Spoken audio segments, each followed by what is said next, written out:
София, квартал Младост. 39-годишната Виолета Хаджиева живее тук с двете си деца – Карина на 11 и Станимир на 9. От 3 години тя е разведена с бившия си съпруг Димитър.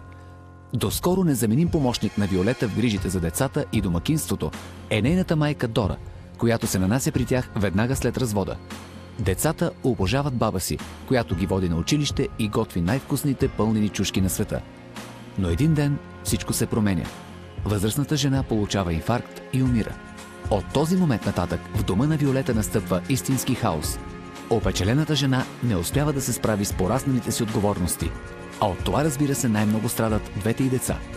Просто трябва да се оправя сама, реално не мога. Тя се разпраше с всичко, с готвене, чистене, с децата, с всичко. Сега всичко пада на мен, аз не мога да се оправям с всичко сама и така изведнъж всичко се променя. Аз дори не ми остава време за себе си, аз нямам време за мен. Просто всичко се върти, деца, къща, готвене, нямам никакво време за себе си. В момента Виолета е безработна. Тя живее единствено с детските надбавки и с издръжката, която получава от бившия си съпруг. На времето Виолета е приета в университета, но се отказва още след първия семестър, защото й е прекалено трудно. След това така и не започва работа, защото е свикнала майка й и мъже й винаги да й помагат. Сега, когато майка й вече я няма, ситуацията в дома им коренно се променя. Деца, трябва да изхвърлите букука. Нали ви казах още от колко време? Сега ли? И сега, да. Кога очаквате да се изхвърли този букук? Нали трябва ви да го изхвърлите? Кой аз ли да стана по сега? Както баба почина, стана много гадно. Ние с Станимир трябва непрекъснато да чистим, да готвим. Мама винаги е изморена и ние не можем да смогнем с всичко това. Даже понякога не ни остава да си напишем домашните и в крайна сметка, колкото и да подреждаме, след малко пак става разхвърлена. Като я боли главата мама, почти не можем да говорим с нея. Ако й кажем нещо, почва да вика, да крещи. Що всички си мислят, че трябва да ми дадат такова как да живея? С какво ми е? Какво толкова? На всеки се случват някакви лоши моменти, всеки има някакви такива неща. Всеки реши, че той знае как да живее правилно, той знае всичко, аз нищо не знам, аз не разбирам от нищо, аз съм... И всички решили тук да идват и да си лискат техните мозъци там, кой какво знаел, да ми кажа на мен аз да живея по неговия начин, аз живея по моя си начин, така живея, така мога, така успявам.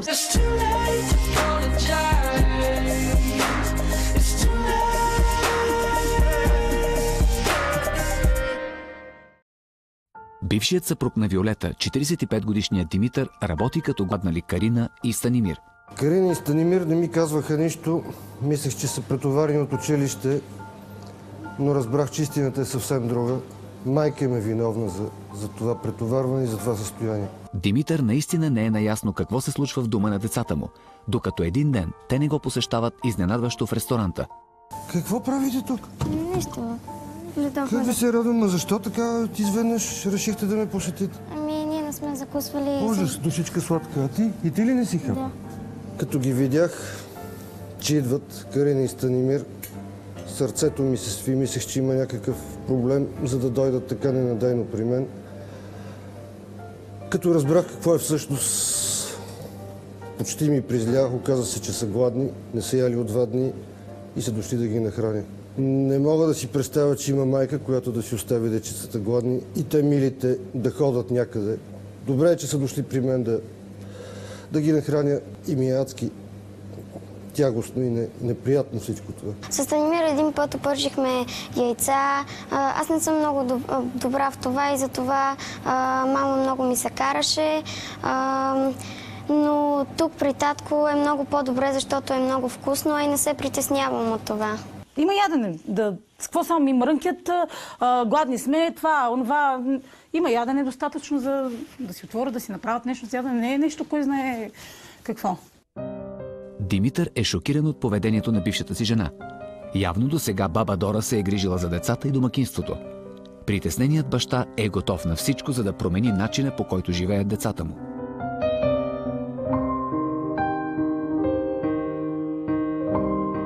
Добре, че дойдоха, за да разбера какво се случва.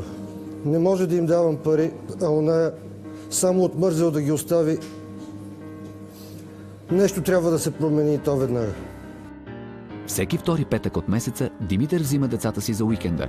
Този път той планира нещо специално. ще ги заведе на кънки, за да се поразсеят от ситуацията вкъщи.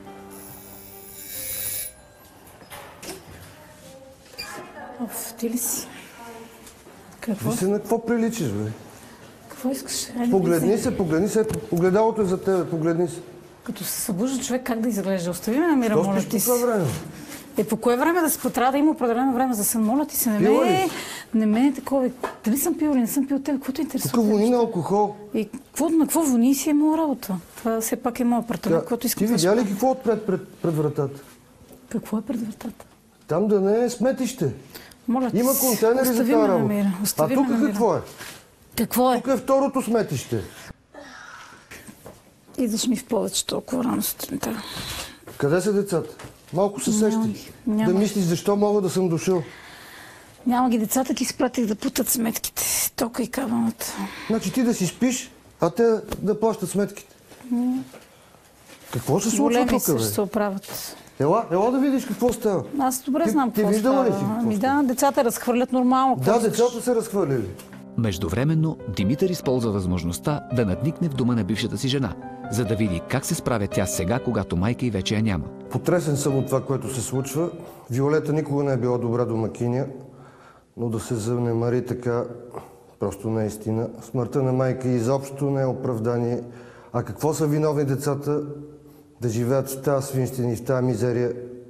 Просто не знае. Какво си изготвила за дечицата да хапнат? Без пари по принцип няма как да сготвя нещо, като няма Не пари. ти говоря за пари, а за желание. Знаеш ли, че идваха при мен в ресторанта?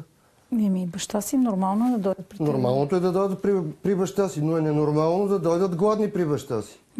Да се яли, аз си казах им да си купат нещо отвън, какъв е Те проблема? дойдоха умряли от глад. Да си купили нещо, бе. Димитри, какъв е проблема? Ти пари нямаш ли? Не, нямам. Издръжка ти плащам. Тя издръжката фуква е така. Няма, ти си мислиш, че Знаеш кой знае колко много пари. Знаеш какво ще ти кажа? Да, слушай. Адски безотговорна си. И въпреки всичко, ще ти дам пари. Пак, за пореден път, но при условие. Напълваш хладилника догоре за една седмица, поне да имат вкусна храна, прясна, хубава храна, не тия гадости. И без алкохол. Тия пари за алкохол не. Второто условие. Почистваш цялата къща във вид за нормални хора. Взимаш и искам всичко да бъде свършено. Добре. Здрасти, тате! В този момент Карина и Станимир се прибират. Както винаги, те са щастливи да видят баща си, защото знаят, че ги очакват 2 безгрижни дни, изпълнени с забавление. От своя страна, Димитър е доволен, че децата не станаха свидетели на неприятния разговор с Виолета. Хайде да вземем малко буклук да изхвърлиме.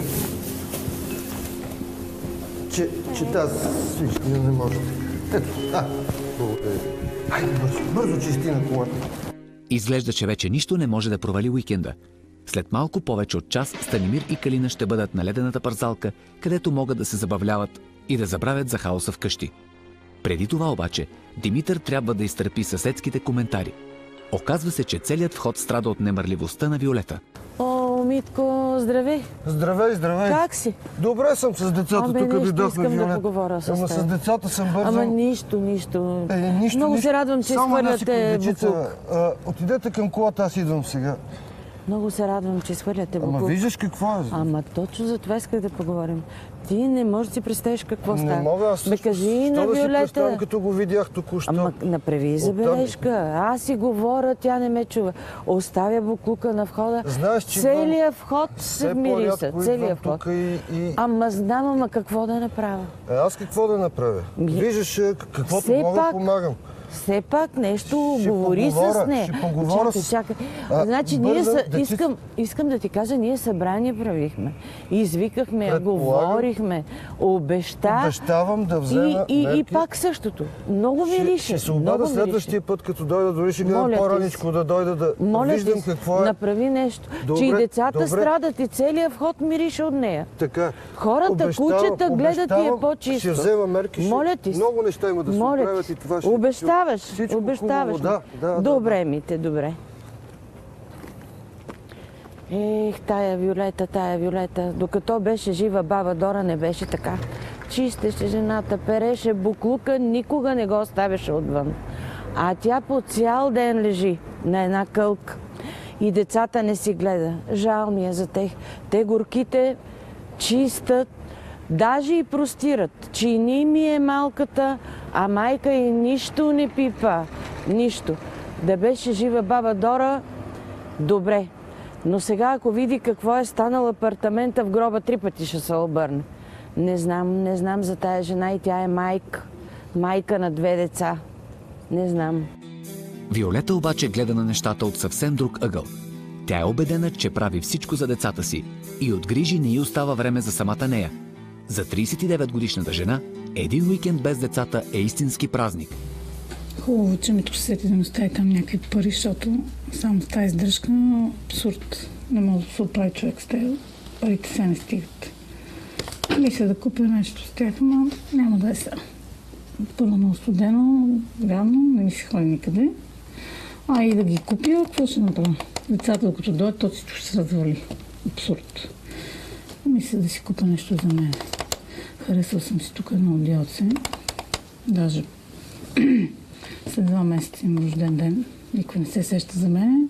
Така че аз се сещам сама за себе си. Си направя един подарък. Сам е паднал, има възможност. Те парички ми дадат така. Докато Виолета си поръчва одеяло с парите, предвидени за храна на децата й, телефонът звъни.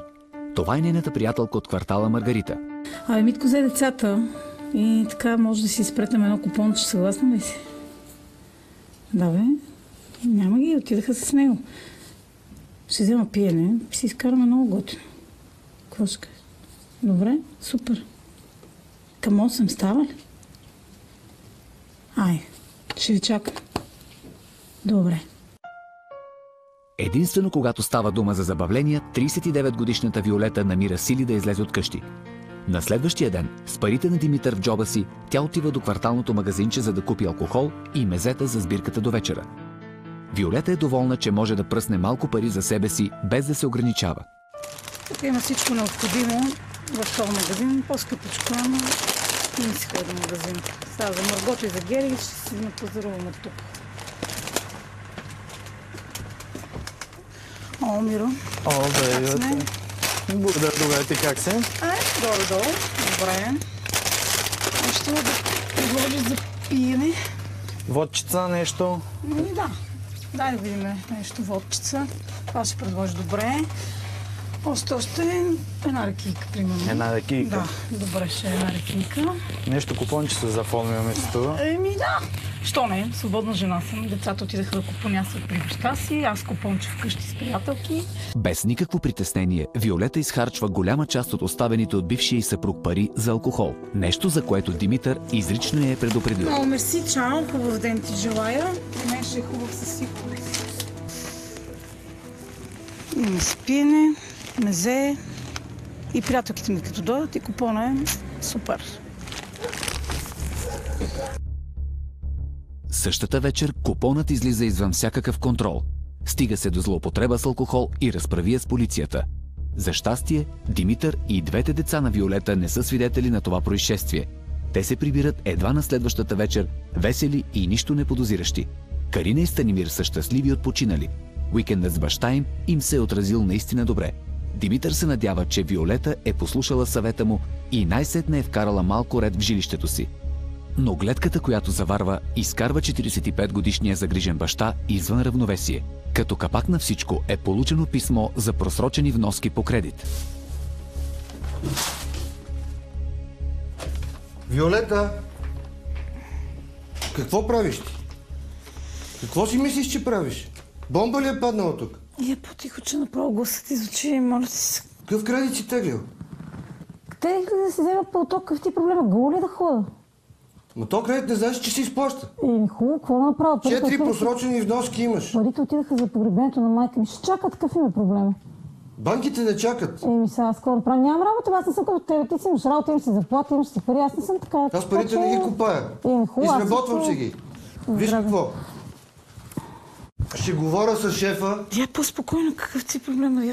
И започваш работа. Ако е съгласен, ще ти се обадя и идваш. Прави, какво искаш и се махни само, моля, постели на мира да почивам аз. само това ми липсва. Сега някакъв кухненски работник там на мирката в кухнята, нарежи, обели, дай това, дай онова. Изобщо няма как да стане това нещо. Абсурдни цига, те грижи покри тук децата и сега и това. Просто и това трябва да ставам рано. Това е изобщо работа ли? Това си е направо наказание. Каква работа е това? Абсурд. В крайна сметка, Виолета решава да се пробва за кухненски помощник. Това дава на Димитър надежда, че майката на децата му най-сетне ще се вразуми. Шефът му бързо се съгласява да й даде шанс, щом като най-добрият му готвач гарантира за нея. 2 дни по-късно Виолета трябва да се яви в ресторанта в 9 сутринта, но вече закъснява с половин час. Управителят на ресторанта изобщо не е очарован. Вече цял час си чакам жена ти да дойде. Усещам, че закъснява. Ще се обадя. Сам ще можеш ли да се справиш? Ще се справя. Ако не да ти викне някой. Не, ще се справя. Сигурен ли си? Сигурен съм. Да не ме лъжиш. Изчакай да си. Ало. Здравей, Виолета. Здравей. Къде си? Защо не си тук? Съжалявам. Какво съжаляваш? 10 часа, в колко часа имахме уговорка да си тук? Намерих си по-добра работа. Каква по-добра работа? Поела си ангажимент, аз съм поел ангажимент от твое име.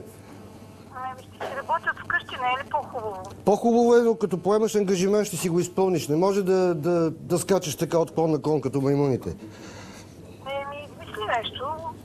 Какво да измисля? Няма да си крива. Какво да направя? Нищо не можеш да направиш. По-хубава, по-ми харесва, така че допада ми. Не ме интересува. Чао.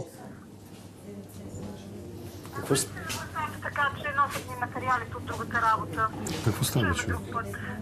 Всичко хубаво. Какво става? Ще бъде ли? Говори с нея.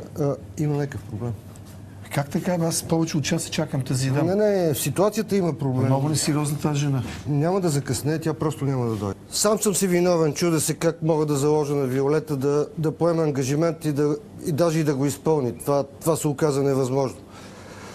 Заложих си авторитета пред шефа, собствения си авторитет, мен да му уволнят евентуално заради това, че тя е несериозна. Това не може да бъде.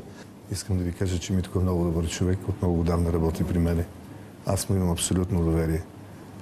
Но той е дългогодишен работник при мен и не искам да го губя. И предполагам, че тези проблеми, които са му се ступали на главата, всичко това, което му е дошло, тези проблеми, които са го върхлетяли, наистина го разконцентрират и той на моменти не знае какво прави и въобще как не е на себе си. Но е много добър работник и аз ще го оставя да работи при мен. В първата си свободна вечер Димитър решава да посети Виолета. Той не спира да се пита каква ли е новата й работа и се отбива в дома й, за да разбере.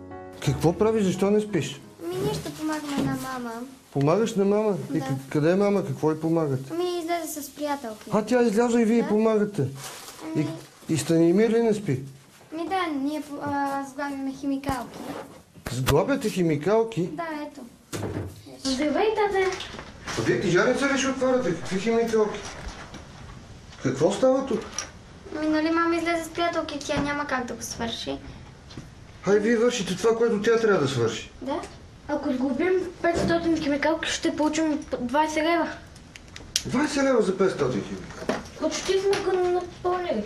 Хубаво, моето момче. Айде сега и двамата бързо в кревата. Айде, утре сте на училище с химикалките, ще оправя аз. Айде, моля ви. Няма да крия от вас. Сега наистина се оплаших. На никой баща не пожелавам това, да види как децата му стават роби на собствената им майка. Оставам тук, за да се разберем с нея. Тази ситуация не може да продължава повече.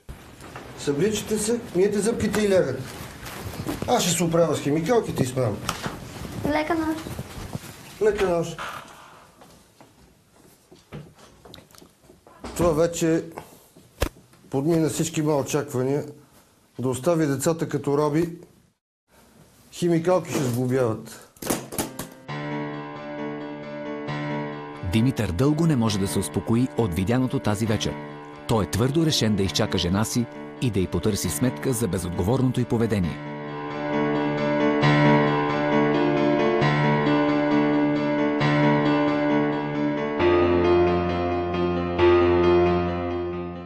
Виолета се прибира чак в 3 сутринта. Тя видимо е прекалила с алкохола. Махайте се веднага от тук.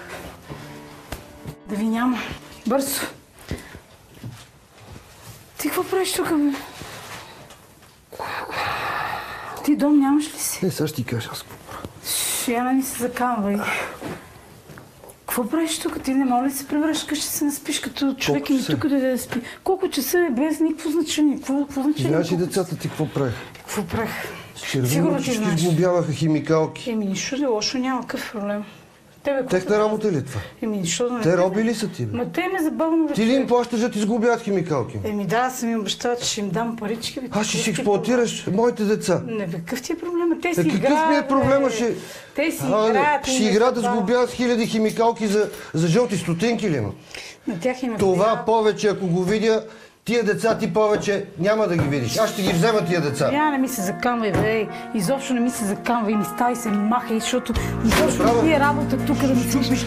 Махай, ти ли ще ми кажеш какво ще правя? Изчезли от тук и вие.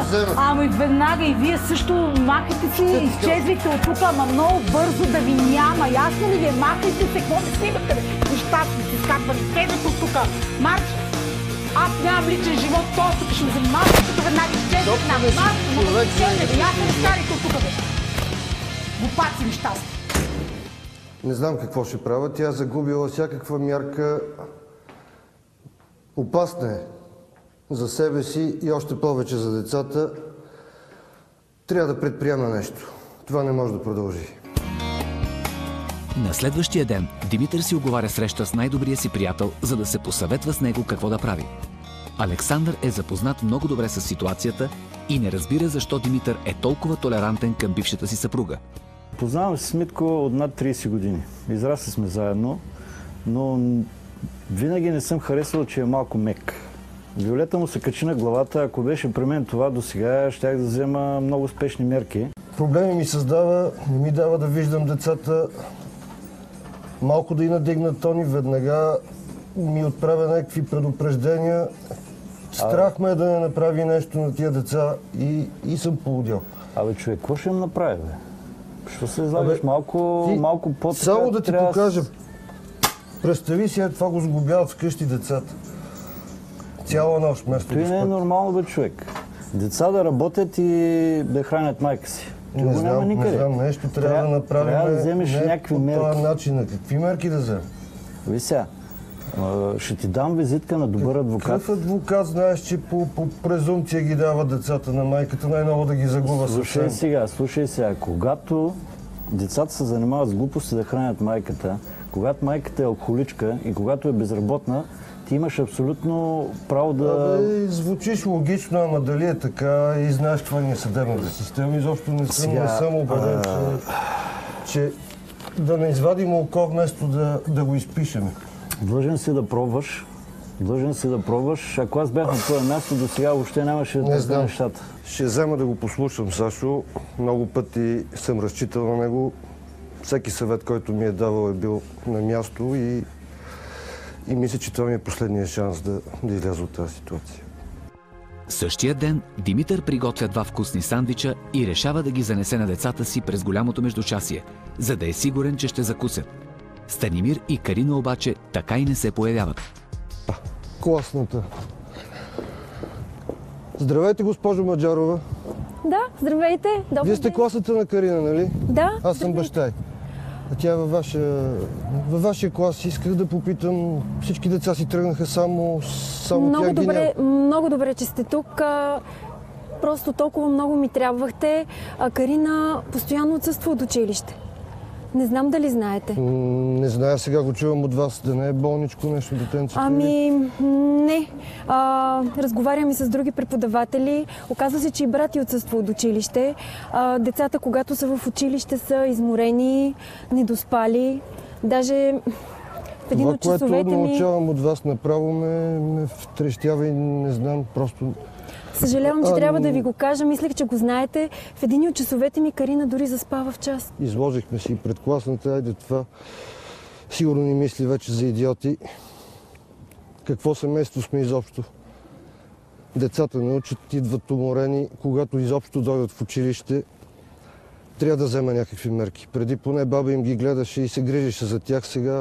Сега като че ли са оставени на произвола на съдбата. Нещо трябва да направя, не може така. Много съм притеснен и ще ви потърся. Да, на разположение съм за всичко, което имам. Приятен ден. Димитър не иска да губи нито секунда повече. Веднага след срещата с класната на Кари, той си урежда консултация при адвокат по семейно право.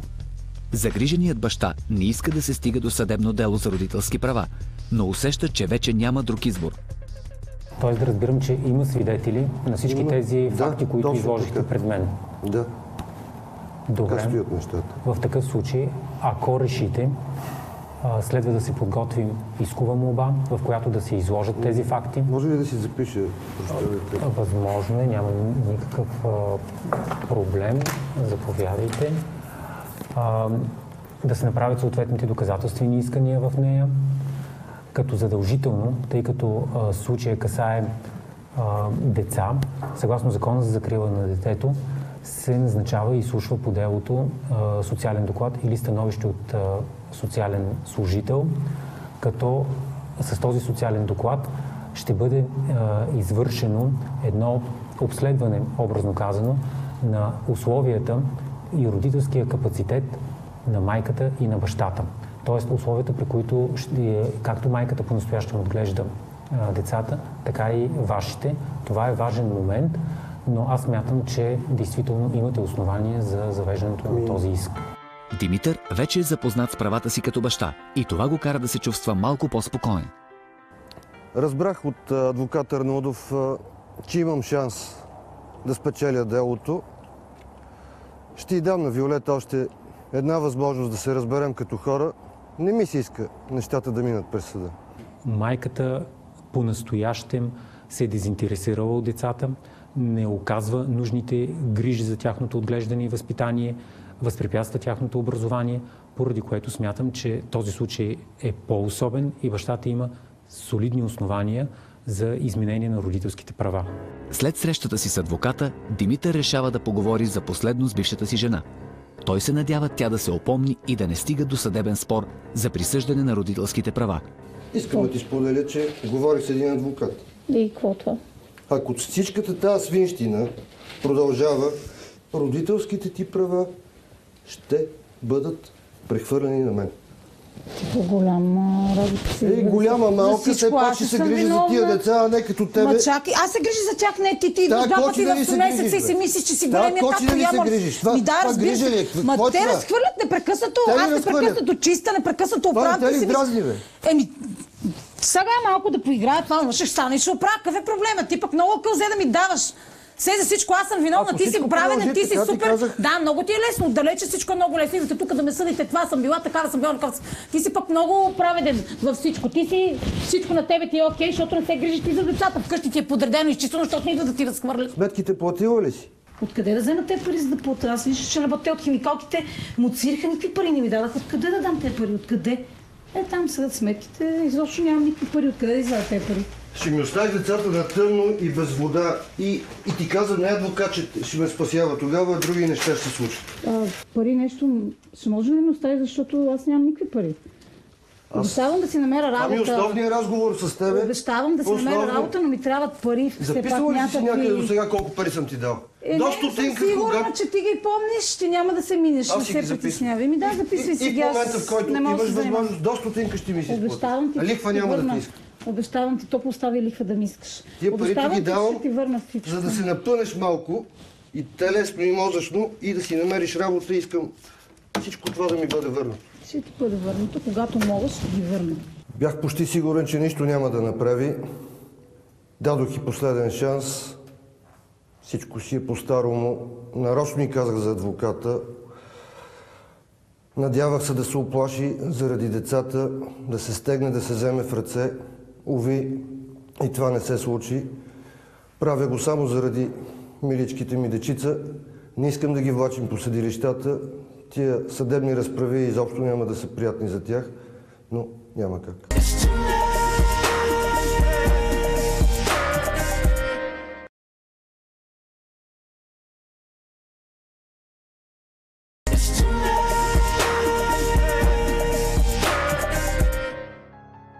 Само седмица по-късно на Димитър му става ясно, че Виолета за пореден път е предала доверието му. Училищното ръководство информира бащата, че децата му отново са спрели да ходят на училище. Смятах, че Виолета е взела някакви мерки за децата. но факт е, че директорката ми позвони да се видим с нея. Очевидно проблем е много по-сериозен.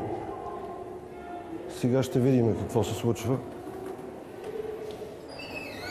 Господин Захариев? Аз съм, да. Заповядайте. Здравейте. Здравейте. Бащата на Карина. Заповядайте. Влезте. Димитър е извикан на разговор при директорката, за да обсъдят критичната ситуация. Оказва се, че въпросът с отсъствията е по-сериозен, отколкото Димитър предполага. Въпросът не е толкова в отсъствията, че са много, просто нямаме вече причина, поради която да ги извиняваме. И затова аз искам да ви кажа, с майката не можем да се срещнем, не желая да разговаря с нас. Твърди, че натоварваме децата много в училище, затова съм ви извикала и вас, нали, за да разкажа и на вас как стоят нещата, защото мярката, която ще предприема е заповед за преместване в друго училище. Не е ли твърде крайно? Но няма друг вариант. Това е мярката. Последната мярка пречат на останалите. Тук вече не се касае само за тях, а за това, че и класа на самите класове пречат. Аз точно за това съм ви извикала. Ако вие с нещо може да помогнете...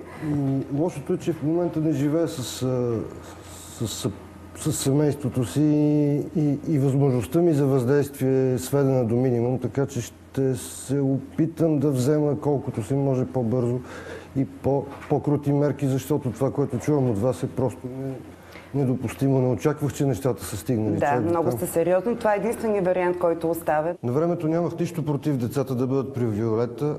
Не исках да ги отделям от майка им. Имаше много повече свободно време и предполагах, че ще се грижи добре за тях.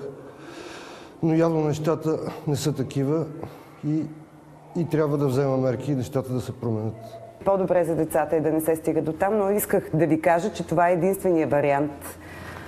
Не ми звучи добре, но ще се опитам да направя всичко възможно, за да не... Трябваше да знаете, че това е единственият за вариант. които говорите, защото... Ще поддържаме връзка по телефона. Благодаря. Лек ден ви желая. Всичко хубаво. Когато имаме такъв проблем в училище, задължително викаме родителите.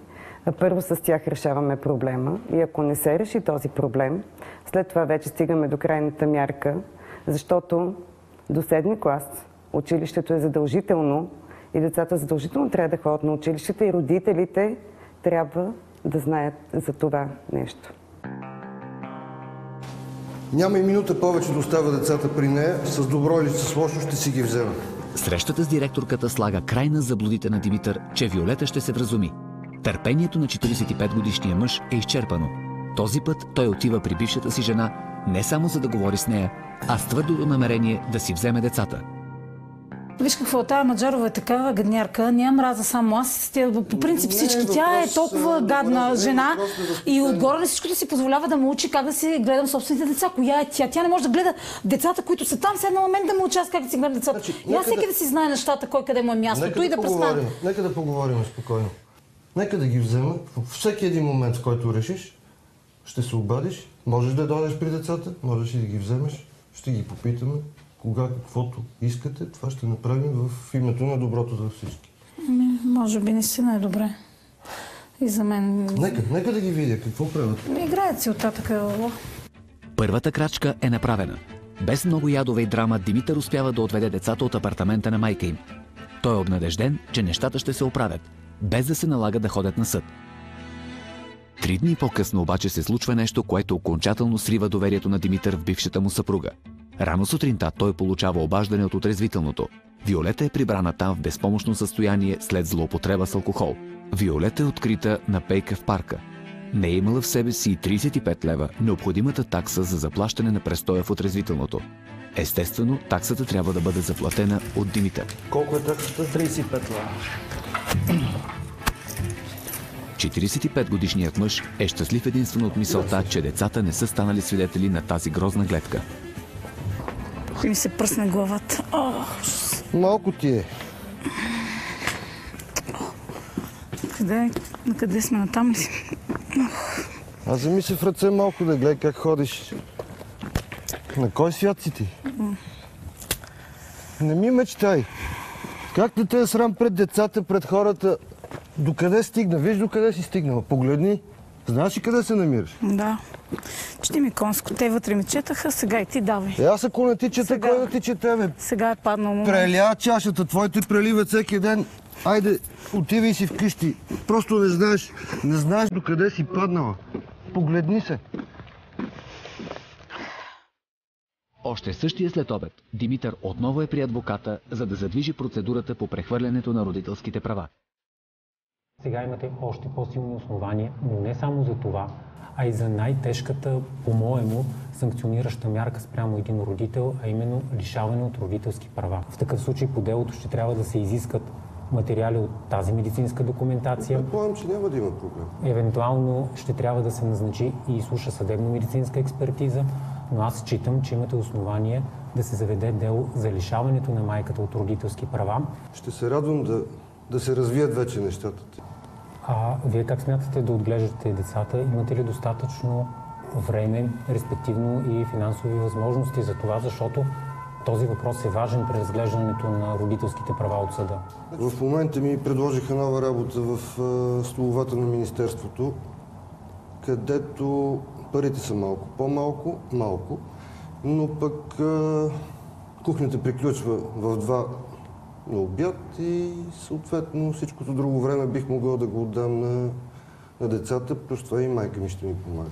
В такъв случай започваме с подготовката на необходимите документи. Смятам, че изяснихме на този етап всички факти и обстоятелства, които са необходими за завеждането на делото и възможно най-скоро ще внесем исковата молба в съда. Това ме радва определено. Много ви благодаря. А също всичко приятен ден. Бившата съпруга на моя клиент и майка на децата възпрепятства тяхното образование, което е изключителен негатив в нейния родителски капацитет. Същата не ги пуска на училище. Освен това, задължава децата да работят надомно, като същите нямат навършено пълнолетие. Освен това, се констатира, че има и проблеми с алкохола, злоупотреба с алкохол.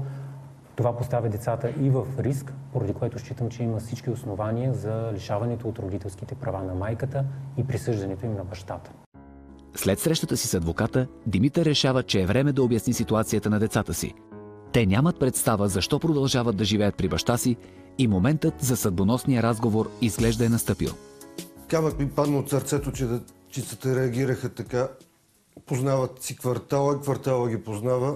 Ако и в съда така минат нещата, ще бъде чудесно. Когато татко ни съобщи новината, че вече ще живеем при него, ми стана малко странно, защото ние с Станимир сме свикнали да живеем в къщата на мама, но от друга страна тя ни караше да чистим, да готвим, а не ни пускаше на училище. При татко е много по-различно. Много е хубаво, подредено е, и ще си ходим на училище и мога да си каня приятелки. При мама нямахме време да играем на компютъра, а при татко той винаги намира време за нас. При него ми харесва повече.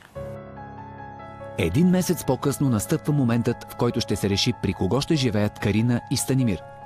Димитър е сравнително спокоен. Той е наясно, че Виолета няма големи шансове. Говоря с човека, моля. Ще ти позволя да ми вземеш децата. Аз не ти взимам. Не, аз ти взимам децата, съдът ще ти. Това нещо няма да ти го позволя. Съдът ще реши, не аз. Кой съдия изобщо ще присъди правата на децата ми на него? Това е абсурд. Аз няма да го позволя, не може, няма как да стане. Ти ме накараш да дойде тук, защо? Не, аз те накарах. Това се опитваш да ме изкараш.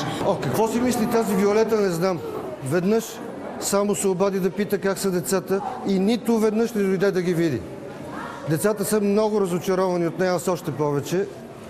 Надявам се съда справедливо да разреши ситуацията и всичко вече да приключи. Трябва да има справедливост. Каква справедливост? При децата, децата ще бъдат при мен.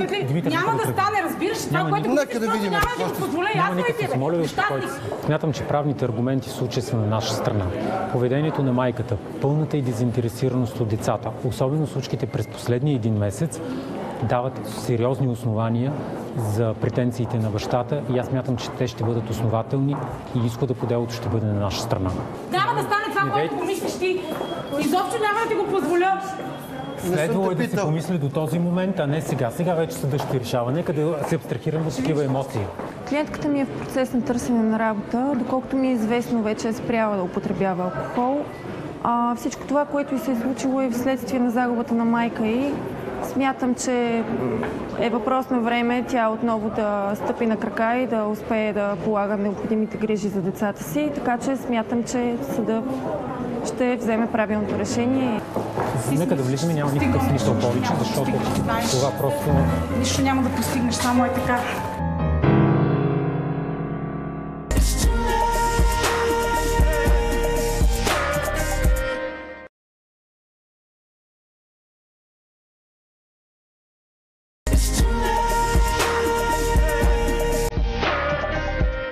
След 1 час заседанието приключва. Софийският районен съд е взел своето решение. Родителските права на Виолета са ограничени. Най-накрая децата ще бъдат при мен, Кари и Стани ще си намерят мястото и няма да живеят в тази дупка, просто защото така трябва. Аз също съм изключително удовлетворен от изхода на делото за моя клиент. Основната тежест сред събраните по делото доказателства изиграха социалния доклад, който се изготвя от отдел за закрила на детето. В него категорично се установиха неблагоприятните условия, в които се отглеждаха и възпитаваха до този момент децата при майката, както и са изслушаните по делото свидетели. Техните показания бяха категорично в полза на моя клиент, поради което се стигна и до това положително съдебно решение. Радвам се още веднъж. Браво. Това ли ти беше целта? Разговарям с човека. Това ли ти беше целта да направиш, да ни разделиш с... Не, целта ми беше децата да са щастливи. С кой ще са щастливи? Ти ги направи нещастни. Браво, много хубаво да аз не ти ги взех, системата ти ги взе. Коя система ми ги взе? Съдебната система ти ги взе, не съм виновен аз. Разбрали? Ти си виновен. Не съм виновен, децата бяха нещастни, сега ще пораснат. Да видиш как съм се грижила за тези деца, докато ти си се грижил само за себе си. Сега ще видиш ще ги гледам с удоволствие, а няма да ги карам да ми метат. Ти не знаеш как се гледат деца. Ти си се правил 2 пъти в месеца на баща. Ясно ли ти? Аз съм била майка през цялото време.